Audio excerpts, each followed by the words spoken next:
Hello friends, in this video we will talk about W.B. Yeats, one of the famous writer of modern age. We are discussing the writers of modern age and this is our fourth video on W.B. Yeats. So please watch my last video so that you can understand W.B. Yeats in a better way. Let's start. पहले quick revision कर लेते हैं W B ईस्ट की। आज की जो writing है वो करने से पहले आज हम करेंगे sailing to Byzantium. One of the famous writing है डब्ल्यू बी ईस्ट की, तो वो आज हम करने जा रहे हैं। तो स्टार्ट करते हैं। एक बार quick revision. He was born in 1865 and he was died in 1939। He was born in Dublin, later he move to London. Full name क्या है? डब्ल्यू विलियम बटलर ईस्ट। विलियम बटलर ईस्ट। एपिथाफ लिखा गया है, cast a cold eye on life, on death horseman pass by. Epitaph पूछा जाता है तो आपको याद रखना है, he receive Nobel prize in 1923। 1923 में नोबेल प्राइज़ मिला था। इन्होंने एक पोएम का कलेक्शन लिखा है, poetry collection, the Celtic Twilight. और फर्स्ट वर्क है, वर्क्स की तरफ चलते हैं जो हमने अपनी लास्ट वीडियोस में कर लिए हैं। तो डिटेल के लिए लास्ट वीडियोस सारी ज़रूर देखें। तो एंड सिक्वेंशली वीडियोस देखेंगे तो आपको बहुत बेनिफिट रहेगा मेरी वीडियोस से। आपका पूरा सिलेबस बहुत ही अच्छे से कवर किया गया है। तो आप सिक्वेंशली सारी वीडियोस देखेंगे तो आपको इंग्लिश लिटरेचर में एक इंटरेस्ट भी क्रिएट होगा और आपको कनेक्शन पता चलेगा कि क्यों राइटर्स इस टाइप की थिंकिंग उस टाइम पे उनके ऊपर हावी हो रखी थी और इस टाइप की राइटिंग्स क्यों लिखते थे। तो स्टार्ट करते हैं। The first work, the wandering of Oisin, first work है। It is an epic poem, it is based on the Irish saga. And the next is the Lake Isle of इन्सफिरी।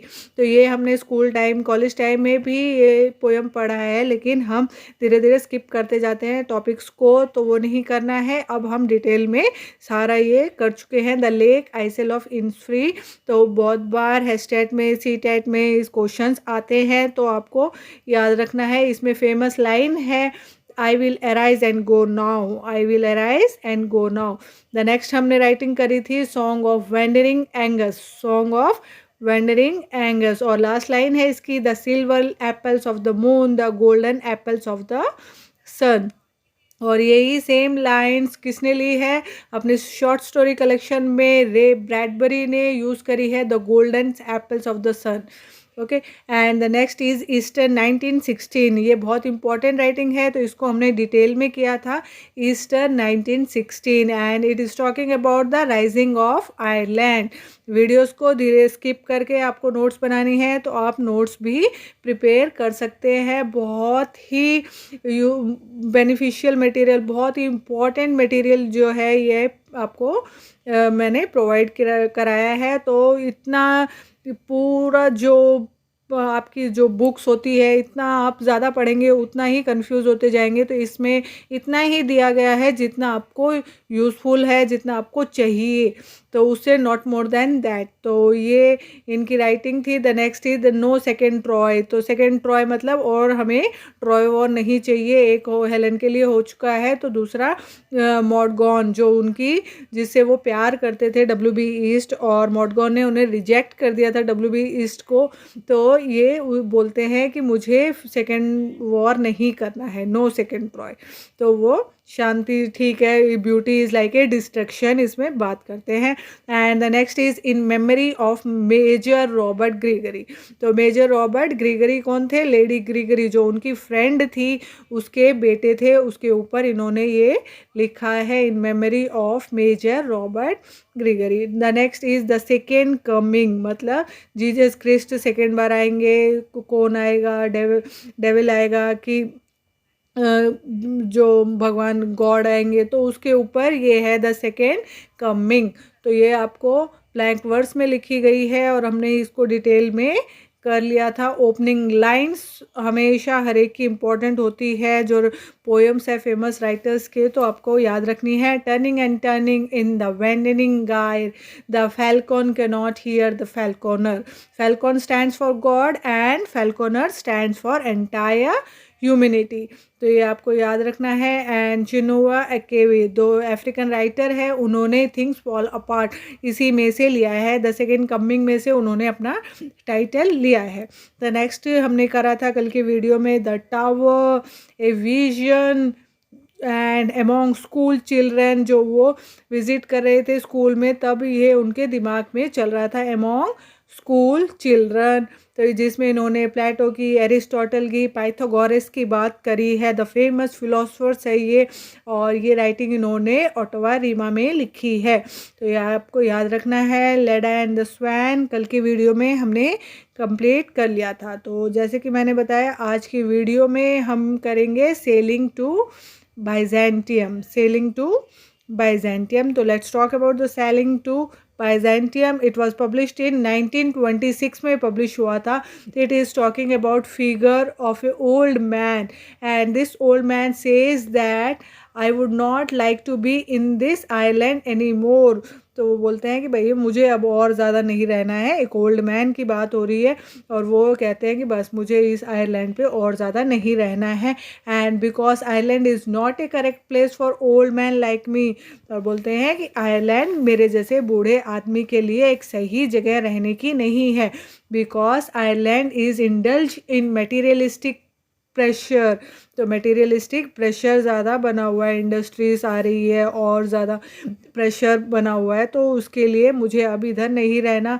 And lovers who are making love birds flowers and all these things are sensual in nature and all these things are not helpful for old man। तो ये चीज़ें मेरे old man के लिए कोई benefit नहीं है। Birds flowers nature, तो मुझे कुछ भी नहीं ये चीज़ें अब पसंद आ रही है, because I am getting older day by day. So he begins the poem by saying that it is no country for old man. तो ये पोएम की शुरुआत में बोलते हैं ओपनिंग लाइंस में कि it is no country for old man, and he compare himself to a tatter coat upon stick. तो अपने आप को किससे कंपेयर कर रहे हैं? टैटर कोड अपॉन स्टिक, एक स्टिक के ऊपर जैसे कि एक कोट लटका रखा हो। एंड विच पोएम, इसमें एक क्वेश्चन आया था, एक बार क्वेश्चन डिस्कस कर लेते हैं। Which poem this lines are taken tatter coat upon a stick. तो आपका आंसर होना चाहिए सेलिंग टू बाइजेंटियम। तो ये लाइन कहाँ की है? Sailing to Byzantium. And he is saying that I would like to go to another country और अनदर प्लेस। तो वो बोल रहे हैं कि मुझे दूसरी जगह पे जाना है, दूसरी कंट्री में जाना है, where people can tell my soul and my soul became so educated। तो मेरे जो वहाँ के लोग हैं ऐसे होने चाहिए ताकि वो मेरे सोल को एजुकेट कर दे। And that I begin to start sing, और मैं गाना गाने लगूँ। He says his song of soul became louder and louder, और जो मेरा सोल गाना गाएगा वो louder and louder as the physical power are becoming less and lesser. तो मेरा जो गाना है वो मेरा सोल जो गाएगा वो लाउडर एंड लाउडर, बहुत उसकी आवाज़ होनी चाहिए, जैसे कि मेरा फिजिकल पावर जो है वो मेरा ख़त्म होता जा रहा है ना, क्योंकि बॉडी बूढ़ी होती जा रही है, तो फिजिकल पावर कम होता जा रहा है, मेरा सोल का जो सिंगिंग पावर है वो बढ़ता ही जाए। तो इसमें ये इस बारे में बात कर रहे हैं। The next is the poet decide to sail across the sea। तो poet क्या डिसाइड कर रहे हैं कि मैं तो अब यहाँ से जाऊँगा और and go to the holy city of Byzantium। और कहाँ जाऊँगा? होली सिटी ऑफ बाइजेंटियम में जाऊँगा। Where he want to go and teach his soul. और वहाँ पे जाके मैं अपने जो आत्मा है, मेरा सोल है, उसको ज्ञान दूंगा। And he says in the city of Byzantium I have seen sagas. तो मैं सिटी ऑफ बाइजेंटियम में ही मुझे सागास मिलेंगे। सागास कौन है? एक्सट्रीमली डिवोशनल पीपुल, जो भगवान की भक्ति में बिल्कुल लीन रहते हैं ना, उनको सागास बोलते हैं। तो वो मुझे वहाँ पे मिलेंगे। एंड दिस सागास are standing in a holy fire of God just like God mosaic. तो वो वहाँ पे होली फायर ऑफ गॉड में खड़े हैं, just like God gold mosaic, because it is the city of God, everything is of gold.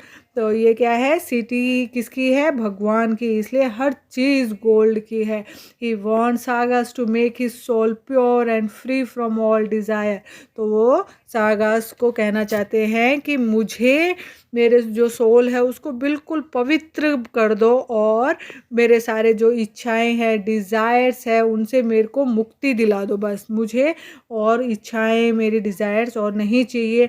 And then he says that I am transformed into a golden bird meant by Grecian goldsmith. तो मुझे एक transform कर दो किसमें, golden bird में, and किससे, Grecian goldsmith से बना हो। And I will keep the sleepy emperor awake by singing song, और जो एम्परर सो रहा है इतने सालों से उसको मैं अच्छा सा बहुत ही गाना गा के उसको मैं उठा सकूं।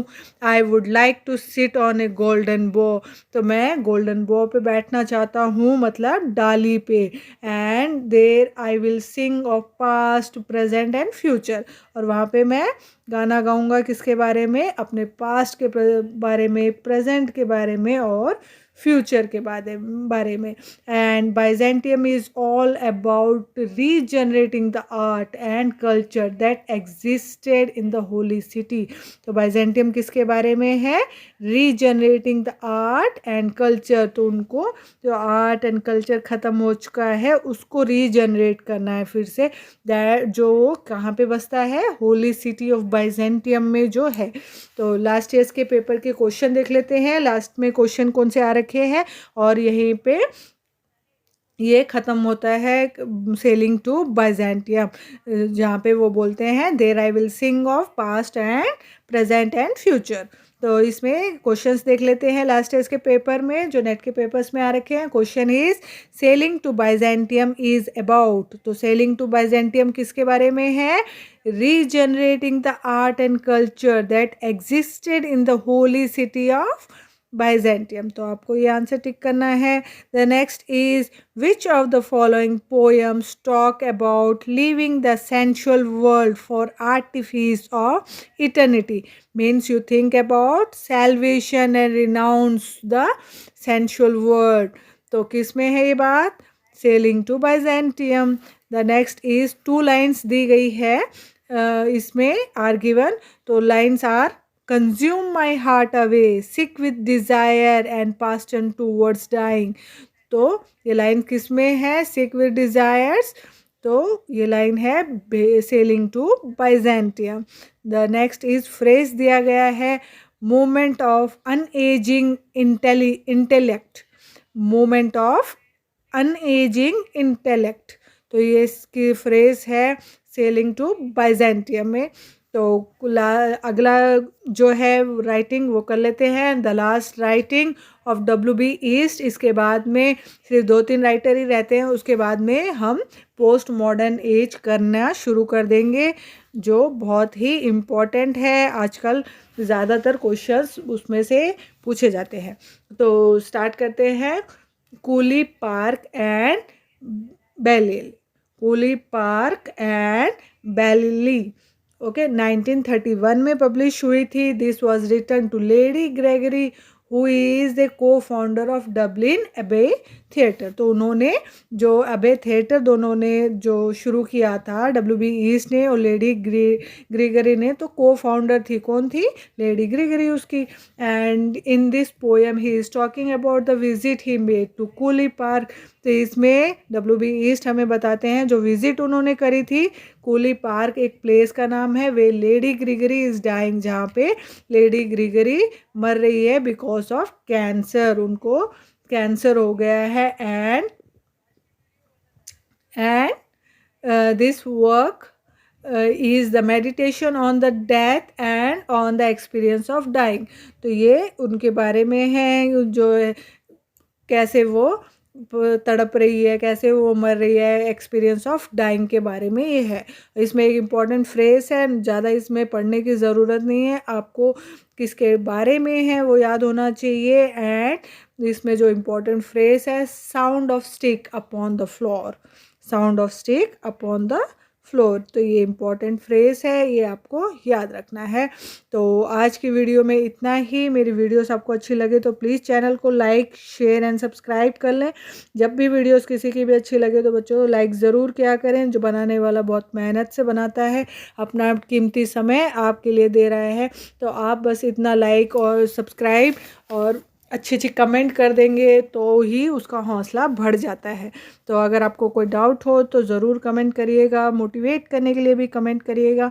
और मेरी वीडियोस आपको अच्छी लगे तो चैनल को सब्सक्राइब कर लें, लाइक कर लें, अपने दोस्तों में ज़्यादा से ज़्यादा शेयर करें। इसके बाद में स्लाइड्स अपलोड होती है तो स्लाइड को पॉज करके ज़रूर पढ़ें। इससे आपका ये होगा कि आपने एक बार टॉपिक को सुन लिया है, एक बार आप पढ़ लेंगे तो वो आपके कॉन्शियस माइंड में हमेशा के लिए फिट हो जाएगा।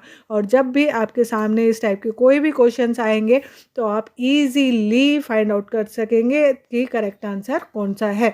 तो ये एक बार करके देखिए, बहुत ही आजमाया हुआ नुस्खा है बिल्कुल। अगर आप 2 बार कोई चीज़ को कर लेते हैं, एक बार आपने खुद आंसर करने की कोशिश करी तो आप आराम से इजीली क्रैक कर पाएंगे कि एक बार आपने सुन लिया, एक बार आपने पढ़ लिया। तो उसके बाद में आपके आगे उस टाइप के कोई भी क्वेश्चंस आते हैं तो आप उनको करेक्ट ही टिक करोगे। उसमें 101% गारंटी है कि उसमें मिस्टेक नहीं होगी अगर आपने ध्यान से सुना है, ध्यान से पढ़ा है।